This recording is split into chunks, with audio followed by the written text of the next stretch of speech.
Hey, what's up, y'all? It's Cliff. My bad, man. It's early this morning. Choked down. But I'm headed to work this morning. I thought, man, let me tell these folks about some crazy stuff I seen, man. I'm telling y'all, man, look, I just look like this, but I'm telling y'all, I done seen some stuff, man. My life has been one. Dude, I started at 15 and I didn't quit till I went to prison at about 34, 35. And yeah, I seen some stuff. But anyway, so you know, I told y'all my second night in Ventress, you know, I heard some messed up stuff go down. Seen it, you know, like with the broom and all that, you know. But so when we paroled out, I went to the Foundry Reentry.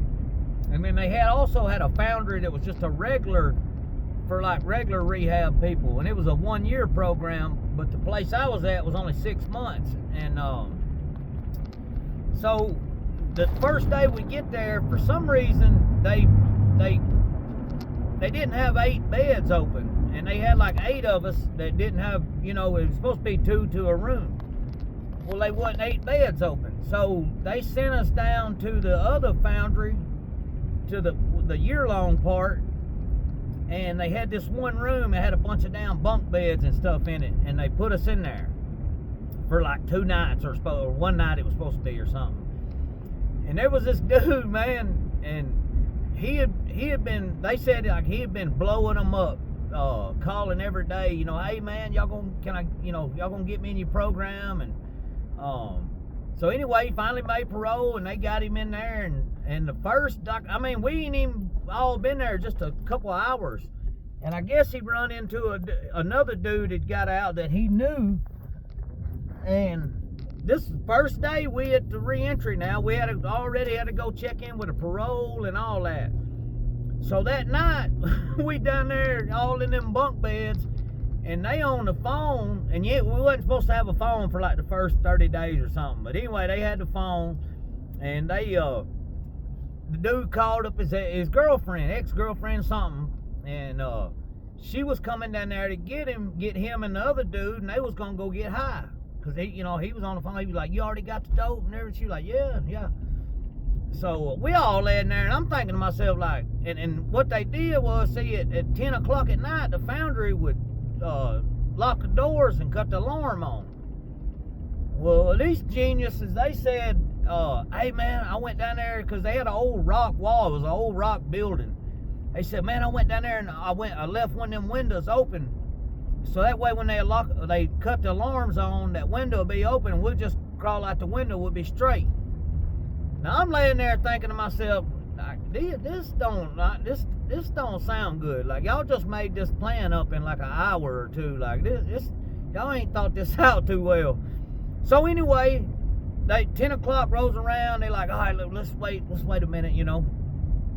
So about 10:30 hits, and they're like, all right, let's go. And they was like, all right, boys, we'll see y'all. And they was gonna go do what they was gonna do and come back in before the morning time, you know. Man, listen, they walked out of the room. It wasn't 2 minutes, we heard, roo, roo, roo, roo, roo. The alarm went off. Well, they went on and went, man.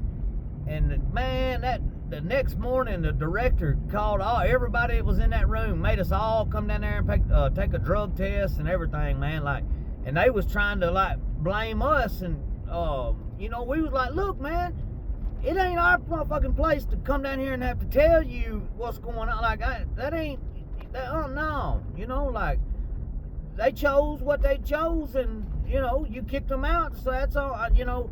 But they was like, yeah, but y'all was laying there, y'all know they was gonna do it. And I was so, you know, I can't help it, my man. But yeah, man, that was crazy. They was like, yeah, man, I left the window open, so that way when the alarm goes on, it won't even cover that.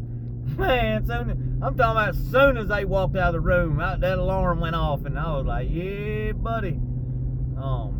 And then I remember the next day, the dude that did the intake, he said, man, that guy called me every day for about 8 months trying to get in here, and comes in here on the first day and blows it right back to prison. Right, I mean, no lie. Got out, got 1 day in, had to go right back to prison. Had to go to that parole officer. There's a parole officer right next door to the foundry. But yeah, that was crazy, man. They was like, yeah, we left the window open. It'd be straight. But anyway, I was just gonna get on there. I was thinking about that. That was funny. The founder, that re-entry, it really helped me, man. If y'all got people, anybody got family that's inmates or whatever, man, and you can get them to one of those programs like the Foundry or something. Now it's called the Ark of Bessemer, but it's a good thing, man. Like, cause you go from that structure of chow call, yard call, to the structure of, hey, alarm clock, like I gotta go to work, you know, I gotta go pay my cell phone bill. Like, you start to get responsibility. And see, they help you, like, man, I ain't gonna lie, this one good thing they did, like, they will help you. Like, I didn't even have my license, man. They'll help you get your driver's license. They'll help you get a social security card, birth certificate, anything you need. These folks will help you get it, man. And it's a good thing, you know. And plus, like, I mean, you got to pay rent to live there or whatever. But if you can get you a good little job, like I got a job with this, they had a dude that come down and taught classes every week named Ramon. And he owned a business in Birmingham called Bravo Foods or something, I don't know, but he owned 54 Little Caesars around Birmingham, and then he owned some in Louisiana, and yeah, because that's where we went to. And I got a job working at night, and all we did was remodel those Little Caesars, like the menu boards where you go in and look up. Like, we would take the old ones down and put up a new one, and then install new TVs and stuff. And you could stack your little money, because see, you got another person that's bunking with you. With my roommate Duck, lived there the whole time, graduated the program and everything, didn't never pay didn't a dime in rent. I don't know how Mike let him get through with it, but Duck didn't pay a dime in rent. I remember. But yeah, man, that's a good thing though, to get out and get you a little job and get established before you. Because if you ain't got a home plan, like, man, if you're going back to a bad environment, that's another thing. See, if you go to a place like the Foundry or Ark or whatever, and you get 6 months in, or you can even stay longer if you want to, you know, they'll let you stay a year if you want. And you can stay, like, instead of going back to, like, if you got brothers and sisters or somebody that you know, doing dirt or whatever, and you don't want to be in that environment, see, you can go to one of those places, stack you up some money, get you a job, and then you can go get your own place, and you ain't got to go back to one of them bad environments. Like, see, that's a problem with a lot of people. They don't have nowhere to go but home, and home may not be a good place, you know. And then like when you go out in the free world and you try to get a job and they reject you because you're a felon, like, I ain't gonna lie, that'll get on folks' minds, man, and they'll be like, man, you know what, they ain't gonna give me a job, I'll just go back to doing what I was doing. Like, and that's what happens with a lot of people, and it's sad, man. But that's the thing about the Foundry, or the Ark, or whatever, or any of them programs. Like, they gonna get you a job. They already done talked to people like Mercedes, Tuscaloosa, and all that, and you gonna go down there and make $18 an hour. Seriously. So, like, you know what I mean? Like, you ain't got to deal with that rejection of, oh, you're a felon? No, we don't hire felons here. They, like, them programs already got it hooked up, man. All you got to do is just get your ass ready for work and go. And then they got different kind of jobs. Like, everybody ain't got to go to one place. Like, they got different things you can do. A lot of people choose to really get into the recovery and the church aspect of it, and they'll stick around and work in the kitchen and stuff, and, like, you know, try to end up, you know, working there and stuff. Like, it was a good thing, man. I ain't gonna lie. It was a good time. I mean, it was not a good time. Like, I mean, it was a good time too. Like, I was living in Bessemer, Alabama, and man, this is what's so crazy. Bessemer is one of the roughest cities in Alabama, man. Seriously, Bessemer don't play. But man, listen, I don't know why or what, or I cannot tell you the rhyme or reason. But we could walk all us Foundry people, and a lot of white dudes, like, you know, and then a lot of black dudes too. But there's a lot of white dudes, and man, we could walk all around Bessemer right there, and nobody ever bothered us, man, for real. I mean, there'd be some people that would come up and talk to you and stuff, you know, but like nobody ever robbed us or, you know, called us white boy. They didn't bother. Like, it just, to them, we was just the people, the folks in that program up there, and they didn't bother us, man.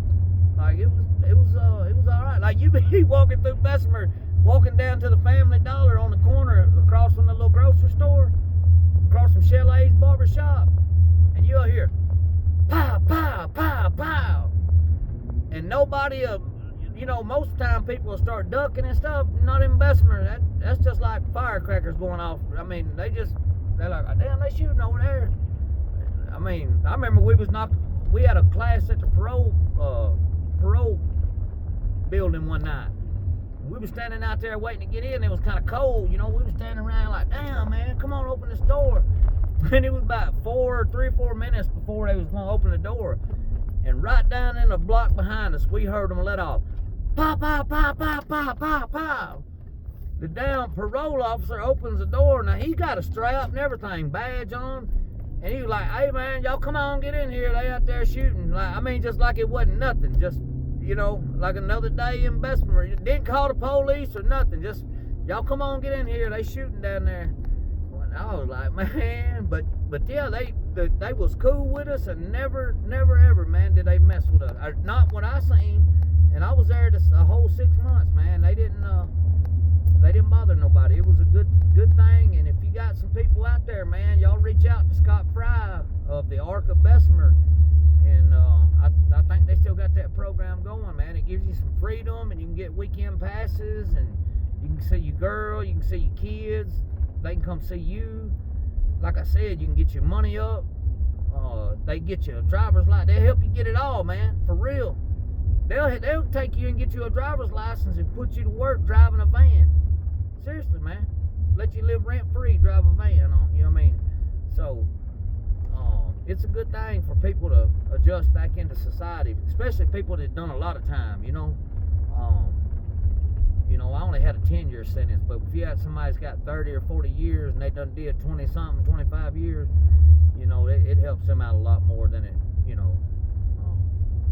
But anyway, I got to get out here and get this work going on, but I just wanted to do a little video for y'all this morning, man. I hope y'all have a good day, and man, if y'all don't mind, y'all smash that subscribe button and the like button, man. I'll be grateful, for real. So this is Cliff, and I'm out.